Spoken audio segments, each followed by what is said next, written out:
ora, venha um profissional da Casa de Saúde de São Rafael a falar connosco e hoje temos o gosto de ter via telefone o Dr. Ricardo Brasil, a quem começo por cumprimentar, desejar-lhe as boas-vindas. Bom dia, Dr. Ricardo.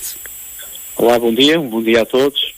Também dar-lhe os parabéns pela sugestão de hoje, foi uma ótima escolha, tem muito a ver também com a sua experiência profissional, mas é também transversal a todos aqueles que têm filhos a seu cargo. Hoje o tema que nos traz aqui tem a ver com o peso que os pais sentem na educação dos filhos, na sua culpabilização quando os filhos começam a apresentar alguns sintomas emocionais. O que é que há a dizer de tranquilizador sobre isto, Dr. Ricardo? Bom, a educação, obviamente, é um dos pilares da nossa sociedade e tem que estar presente na vida de todos nós. Os pais de hoje em dia estão a educar crianças numa sociedade completamente diferente daquela em que eles cresceram. E por isso também nascem mais dúvidas, algumas relacionadas com o uso da tecnologia, outras antes, também relacionadas com a parte social na escola, a parte mesmo de interação com o grupo de pares, e os sintomas que podem advir de uma fraca percepção de um grupo social forte, não é, por parte da criança. E é claro que aqui o pai e a mãe têm um papel fundamental a serem os pilares da criança neste processo, mas também aquilo que a criança vai receber do seu grupo de amigos da escola, dos seus professores e de tudo o que vai depois, vamos lá fazer aqui um mix disto tudo para que seja uma estrutura importante ali até à entrada da adolescência. É claro que muitas vezes, quando as crianças sentem medos que são normais na primeira infância, é importante referir isto para algumas pessoas que nos possam estar a ouvir, há medos que são normais e que são frequentes a criança sentir na primeira infância, faz parte do seu desenvolvimento infantil também e desenvolvimento das instâncias psíquicas que neste momento também estão em desenvolvimento. Quando surge o não querer ir à escola, o medo do escuro, o não querer adormecer sozinho, que são coisas normais, algumas delas todas conjugadas são talvez um foco de uma necessidade de intervenção. Contudo, a maior parte dos pais sabe o que é que está a fazer e está a educar bem, mas quando a criança manifesta sintomas de vulnerabilidade, os pais também tremem. E quantas vezes os pais não têm este tipo de desabafo? Onde é que nós erramos? E procuram profissionais para que digam, não, vocês não erraram, isto é natural, não é verdade? Sim, muitas vezes há uma grande necessidade de validação pelo especialista, não é? Porque os pais até estão a fazer tudo correto e estão a educar bem, mas cada criança é uma criança, eu digo sempre que cada criança é um mundo e cada mundo tem várias portas e janelas. E, portanto, podemos percepcionar a mesma coisa de forma diferente. E a importância que atribuímos a cada uma das situações de vida que vivemos é que vai ditar a forma como nos vamos adaptar a essas mesmas situações. E é claro que há crianças que têm um temperamento diferente umas das outras. Aliás, isso que eu queria dizer, têm temperamentos diferentes e que vão percepcionar os estímulos que o meio nos dá de uma forma diferente. E neste âmbito, neste processo de avaliação, podem ou não surgir sintomas psicossomáticos, não é? Ali as dores de barriga, as dores de cabeça, o choro, e portanto podem surgir. Quando assim acontece, os pais ficam muitas das vezes com um sentimento de culpa porque poderão não estar a lidar corretamente com a educação, a introdução de regras, de limites, etc., para a construção de uma identidade futura deste jovem.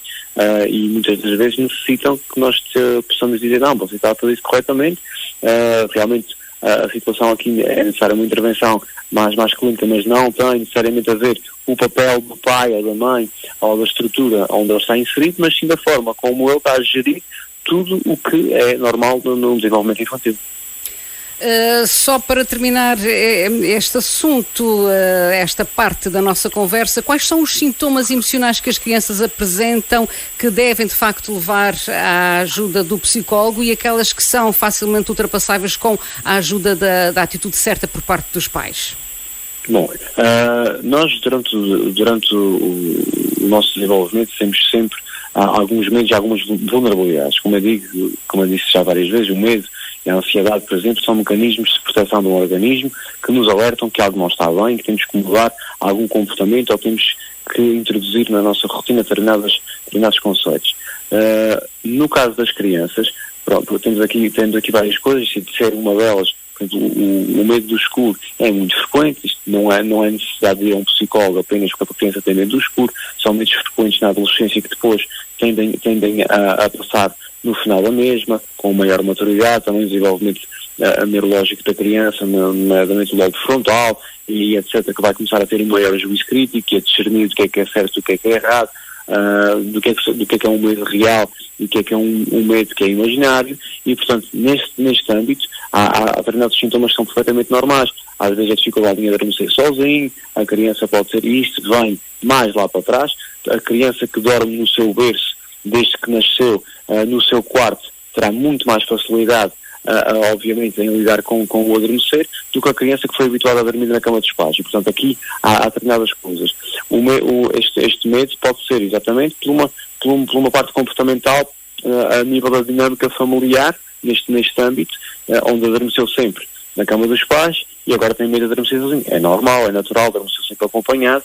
Os pais queriam sempre ter o filho consigo e o filho depois habituou-se e agora bate pé que não quer ir para a sua cama, como é óbvio.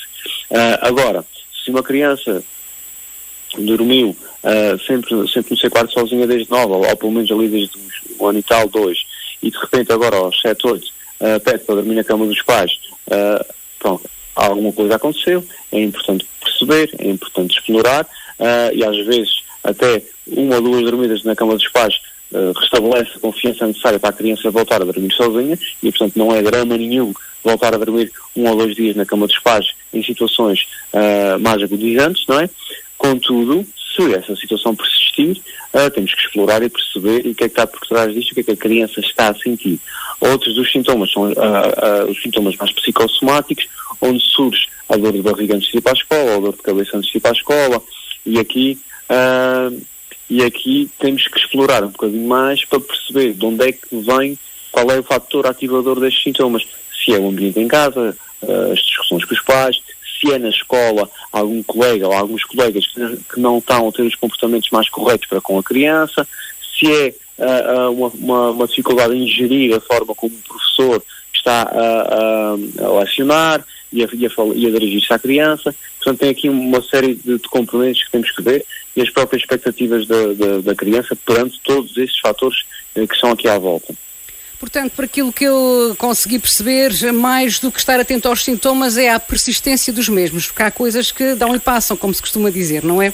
Sim, exatamente. E, aliás, a implicação nos vários domínios onde a criança está inserida e nos seus papéis sociais. A criança enquanto filho em casa e o comportamento da criança em casa, a criança no seu rendimento escolar, a criança na componente social, não só está inserida no desporto, e aqui os treinadores também têm um papel importante, perceber se mudou o seu comportamento no futebol, ou no basquete, ou no ténis, ou na ginástica, ou no atletismo, não é? Ou na natação, não de qualquer tipo de desporto que pratique, e na interação com os seus amigos, se quer ir brincar com eles, se quer convidar para irem brincar, se não quer, se está a se isolar mais, e aqui é importante perceber isto. Se há uma implicação em um ou mais destes fatores, aí sim temos que ter um olho mais aberto, e lá está a continuidade dos mesmos, que às vezes há coisas que 1 semana e 2 se resolvem naturalmente. Muitíssimo bem. Se já é difícil desde toda a eternidade os pais educarem os seus filhos, agora acresce este problema da pandemia, da Covid-19, e também começam aqui então a levantarem-se algumas dúvidas em relação à vacinação. Até agora tinha sido dos adultos, agora chega a vez das crianças e os medos dos pais, que, como sabe quem é pai, preferem que qualquer coisa de mal aconteça a eles próprios, mas nunca aos filhos. Aos seus filhos, claro. O que é que os pais têm, o que é que o psicólogo Ricardo Brasil tem a dizer sobre a vacinação de crianças e a escolha que os pais podem fazer? Bom, eu vou falar aqui enquanto psicólogo, enquanto pai, e enquanto psicólogo, enquanto pai tenho a mesma opinião. E acho que eu vou pôr as pessoas a refletir um bocadinho, que acho que isto é importante. Imaginem que tem um problema no vosso carro atualmente. Tirando aqueles que são mecânicos e que percebem de mecânica e que conseguem resolvê-lo, a maioria das pessoas, como eu, que sou um nabo nesta área, o que vou fazer é vou ao mecânico para ele fazer um diagnóstico do que é preciso arranjar ali no carro e para poder tratar do problema. Se eu for abrir o capô e mexer, eu vou fazer asneira. Ou seja, eu não tenho conhecimentos na área de mecânica nem eletrónica para poder intervir nesta componente. Da mesma forma que, no que concerne à saúde, e aqui não vou falar, obviamente, da componente científica por trás da vacina, o que eu vou falar é que tenho total confiança no Sistema Nacional de Saúde e nas diretrizes do Sistema Nacional de Saúde que vão de acordo com a Organização Mundial de Saúde e que são eles que gerem, que orientam a saúde em todos os países do mundo e, portanto, se as orientações forem para vacinar as crianças, porque desta forma estaremos a protegê-las para uma situação que é anormal, não é? Que uma pandemia não é uma coisa que aconteça todos os dias, já há décadas que não havia, e portanto temos que perceber que as diretrizes são para o bem-estar dos nossos filhos, porque estas pessoas que dão essas diretrizes também têm filhos, ou também têm netos, e portanto ninguém quer que as crianças todas do mundo tenham ou padeçam de algum mal, pelo contrário, a vacinação é para proteger as crianças e não o contrário. Por isso é que existe um Sistema Nacional de Vacinação também, onde algumas vacinas são obrigatórias e nunca nos questionamos sobre a fiabilidade de cada uma delas. Sim, senhor, penso que fica aqui bem claro a mensagem. Falta então só as despedidas, o tempo já não nos permite estarmos mais tempo juntos e também os agradecimentos por ter estado mais uma vez aqui com os ouvintes do Rádio Clube de Angra, Dr. Ricardo Brasil. Obrigado. Pronto, olha, muito obrigada pelo espaço que a Casa de Saúde de São Rafael semanalmente tem na rádio e pode chegar aos ouvintes e à sociedade de uma forma diferente. Relativamente ao tema de hoje, eu espero que os pais também por vezes reflitam e que tenham o peso de cima de si quando às vezes podem gritar com o seu filho ou quando às vezes perdem o controle. Isto acontece em muitas casas e portanto não há problema nenhum. Não vamos fazer com que isto seja uma coisa frequente, mas todos os pais, todas as mães já perderam o controle e levantaram a voz uma outra vez e é isso um dos maiores sinais de culpabilização dos pais. E, portanto, continuem a ter as práticas que acham que são as melhores para a educação dos seus filhos, sem pressão e sem peso, relativamente à vacinação. Cada criança tem o seu pediatra e cada família deverá ter o seu médico de família, sigam as orientações do sistema de saúde, como é óbvio. Muito obrigado a todos. O resumo então do programa de hoje. Obrigada, até de hoje a 8 dias. Continuação de bom trabalho. Muito obrigado.